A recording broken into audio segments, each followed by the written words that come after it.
नमस्कार, आप देख रहे हैं द बिहार टॉप में हूं आदेशपुरी। बीपीएससी 71वीं सिविल सेवा पीटी परीक्षा परसों ही समापन हो गया और कट ऑफ का जो लेकर जो है वो अपना अपना अंदाजा चल रहा है। शिक्षकों के द्वारा, छात्रों के द्वारा कट ऑफ दिए जा रहे हैं और प्रश्नों को लेकर जो है वो अपनी अपनी प्रतिक्रिया है छात्रों की। कुछ लोग अच्छा बता रहे हैं, कुछ लोग बेकार बता रहे हैं, कुछ लोग ज़रूरत से ज़्यादा टफ बता रहे हैं। तो ये अपना अलग अलग ये है, लेकिन इन सब के बीच में ये मांग की जा रही है, ये कहा जा रहा है कि आंसर की कब तक आएगा। ये पूछा जा रहा है कि आंसर की आयोग के द्वारा कब जारी किया जाएगा। तो सबसे पहले आपको हम बता दें कि इस एग्ज़ाम के बारे में कि 4,70,528 लोग आवेदन दिए हुए थे। 3,57,000 छात्रों का एडमिट कार्ड जो है वो डाउनलोड किया गया छात्रों के द्वारा। 3,57,000 छात्र डाउनलोड किए एडमिट कार्ड, जिसमें से 52,000 अंततः एग्जाम देने नहीं आए। यानी कि 4,71,000 आवेदन में मात्र 3,05,000 कैंडिडेट के द्वारा एग्जाम दिया गया। लगभग 1,65,000 कैंडिडेट फॉर्म फिलअप करने के बाद इस परीक्षा में शामिल नहीं हुए।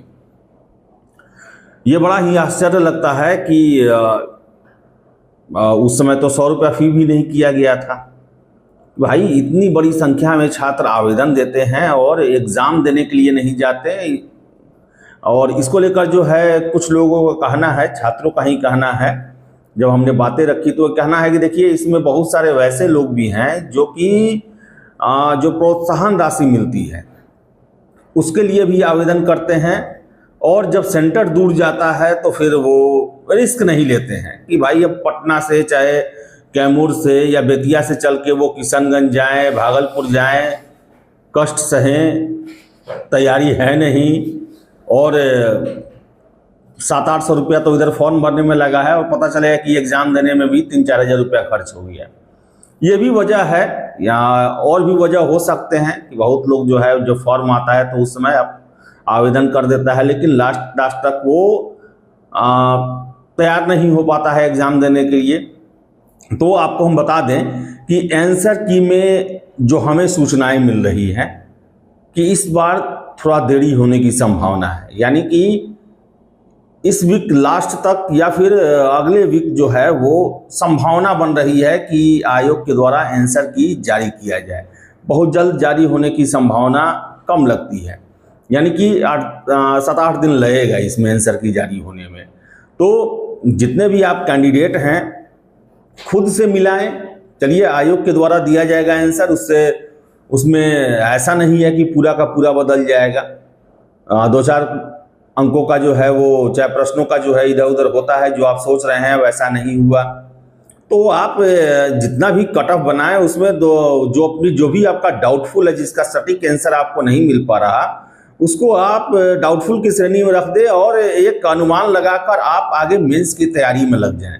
क्योंकि अब आपके लिए एक एक दिन इम्पोर्टेंट है और जैसा प्रश्न पूछा जा रहा मेंस में, उसके लिए आपको पढ़ना तो बहुत पड़ेगा। आपको पेपर भी खूब पढ़ना पड़ेगा, जो मैगजीन आते हैं वो भी पढ़ना पड़ेगा, फिर से जो कोर्स का किताब है वो सब भी पढ़ना पड़ेगा। पढ़ना खूब पड़ेगा और हर एक टॉपिक को नोट डाउन करना पड़ेगा आपको। इसमें आपको समय देना पड़ेगा, इसलिए आप मेंस की तैयारी में लग जाए। जिनका जनरल कैटेगरी में 80 प्लस है, 80 है, 81 है, 82 है, और इसी रेफरेंस में जो रिजर्व कैटेगरी में है उनका जिस तरह अंक है वो मेंस की तैयारी में लग जाएं। आप समय बर्बाद ना करें, क्योंकि बताएं, ये मेंस ऐसा है जिसमें आपका अंततः पढ़ा हुआ ही काम आएगा। क्वेश्चन सटीक सीधा नहीं रहने जा रहा।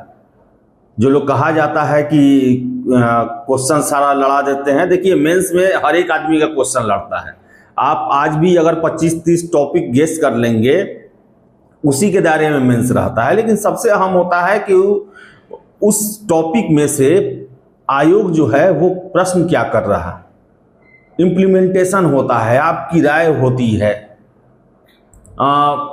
दायरा जो है उसका क्वेश्चन का बढ़ा दिया जाता है। तो इन सब चीज़ों के लिए आपको ज़रूरी है कि आप खूब पढ़ें, अपना पॉइंट वाइज नोट्स बनाएं जो कि आपको आगे रिवीजन के लिए सहायक हो।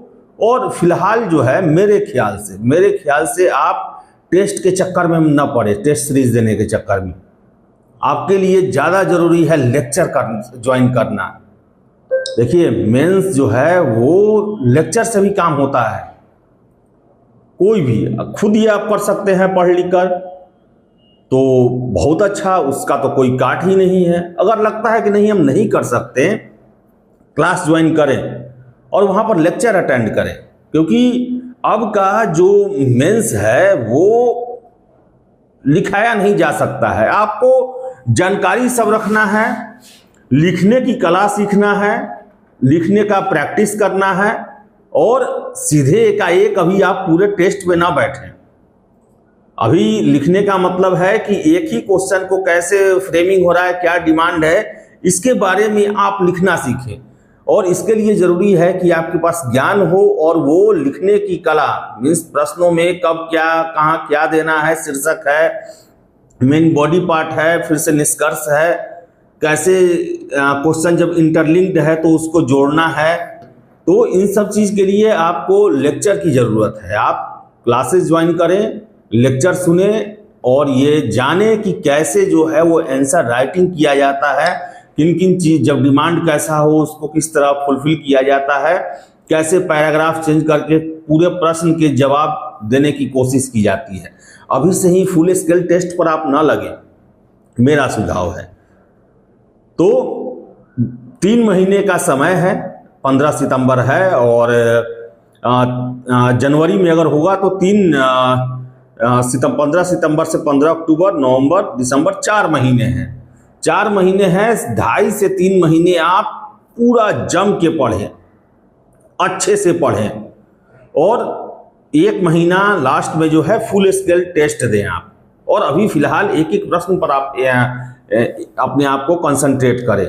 और इसके साथ साथ स्टैट प्रैक्टिस जरूरी है, क्योंकि 70वीं में स्टैट जो है, स्टैट ही डिसाइडिंग है। क्योंकि जैसा लेंदी स्टैट दिया गया था, जिस तरह समय लगा छात्रों को बनाने में, वो पूरे तरीके से इफेक्ट डाले हुए हैं। जो स्टैट के चक्कर में पड़े, भले पूरा बना लिए, लेकिन उसका असर बाकी उनके जो सेक्शन होता है उस पर पड़ा। तो इसके लिए है, जरूरी है कि आप स्टैट को जो है वो 45 मिनट में एग्जामिनेशन के दौरान पूरा करें। उसके लिए ज़रूरी है कि रोज़ आप आधा 1 घंटा स्टैट का प्रैक्टिस करें, ताकि आपका रफ्तार, एक्यूरेसी एग्ज़ाम के समय में इतना ज़बरदस्त रहे कि 40 से 50 मिनट के अंदर में अपना सारा स्टैट आप अच्छे तरीके से बना लें।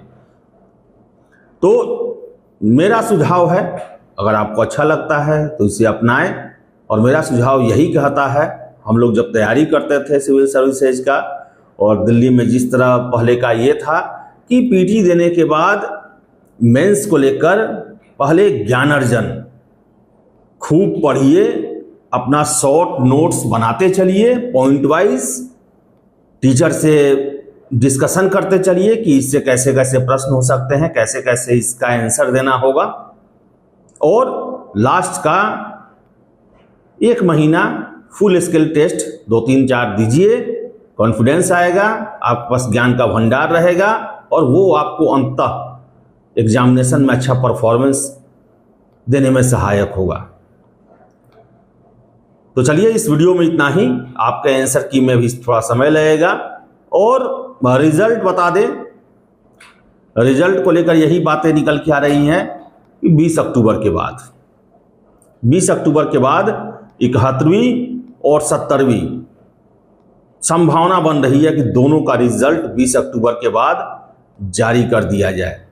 यानी कि दिवाली, छठ के आसपास आपका 71वीं पीटी का भी रिजल्ट आ सकता है, और 70वीं मेंस का भी रिजल्ट आ सकता है। चलिए, उसमें समय है, जो भी अपडेट होगा हम देते आए हैं, आगे भी देते रहेंगे। बहुत बहुत धन्यवाद।